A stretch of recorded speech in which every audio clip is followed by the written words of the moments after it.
আকাশবাণী আগরতলা। স্থানীয় সংবাদ পড়ছি গৌরী চক্রবর্তী। আহমেদাবাদে এয়ার ইন্ডিয়ার বিমান দুর্ঘটনা নিয়ে তদন্তের কাজ জোর কদমে চলছে। ফরেন্সিক বিশেষজ্ঞরা গতকাল দুর্ঘটনাস্থল পরিদর্শন করে পরীক্ষা নিরীক্ষা চালান। সেখান থেকে বিমানটির ব্ল্যাক বক্স পাওয়া গেছে বলে পুলিশ জানিয়েছে। এছাড়াও তদন্তকারীরা ধ্বংসস্তূপ থেকে ডিজিটাল ফ্লাইট ডাটা রেকর্ডার উদ্ধার করেছে। এর আগে গুজরাটে সন্ত্রাস দমন শাখা ATS দুর্ঘটনাস্থল থেকে একটি ডিজিটাল ভয়েস রেকর্ডারও উদ্ধার করে। এদিকে গতকালের দুর্ঘটনার পর ওই এলাকার বেশ কিছু বাসিন্দা নিখোঁজ বলে জানা যাচ্ছে। তাদের সন্ধানে তল্লাশি চলছে। মেঘানীনগর থানায় দুর্ঘটনার মৃত্যু সংক্রান্ত একটি FIR দায়ের করা হয়েছে। আকাশবাণী সংবাদদাতা জানাচ্ছেন 7টি মৃতদেহ পরিবারের হাতে তুলে দেওয়া হয়েছে।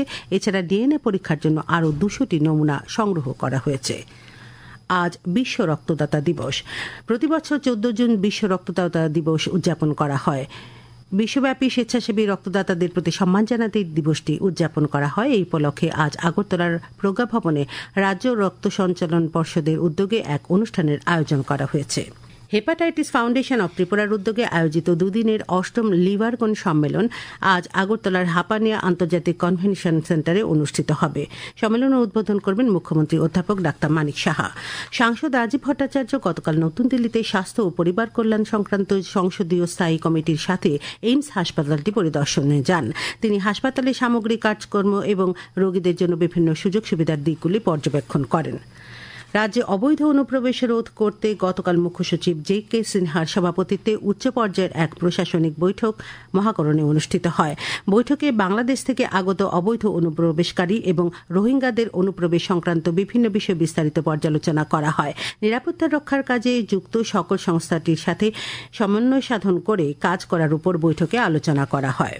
ত্রিপুরা মানবাধিকার কমিশনের চেয়ারম্যান অবসরপ্রাপ্ত বিচারপতি অরিন্দম লোধ গতকাল কৈলাসহরের রাঙাউটি মাধ্যমিক বিদ্যালয়ে নারী ও শিশুকন্যা অধিকার সম্পর্কিত আলোচনা চক্রে বাল্যবিবাহ রোধে সবাইকে একযোগে এগিয়ে আসার আহ্বান জানান। তিনি সংবিধান প্রদত্ত মৌলিক অধিকার এবং মৌলিক কর্তব্য সম্পর্কে আলোকপাত করেন।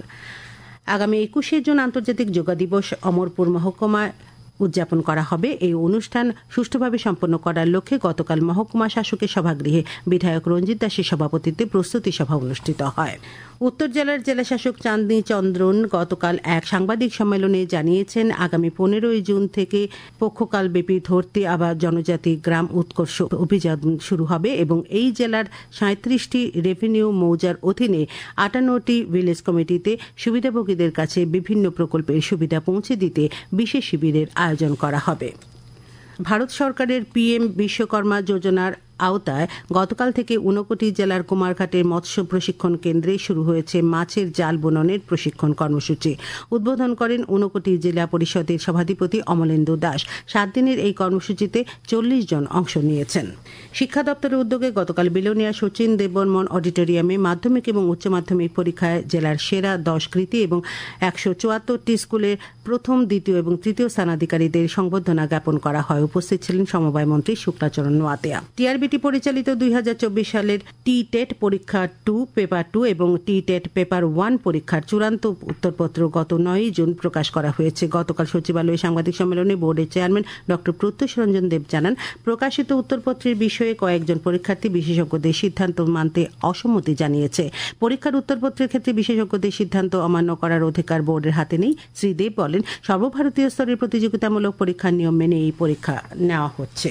জনজাতি কল্যাণ দপ্তরের উদ্যোগে গতকাল বিলোনিয়া সার্কিট হাউসে বন অধিকার আইন বিষয়ক একদিনের জেলা ভিত্তিক কর্মশালা অনুষ্ঠিত হয়। উপস্থিত ছিলেন সমবায় মন্ত্রী শুক্লাচরণ নোয়াতিয়া, জেলাশাসক মোহাম্মদ সাজ্জাদ P প্রমুখ।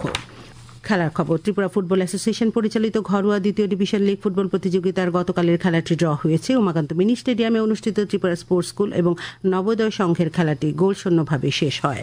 আবহাওয়া।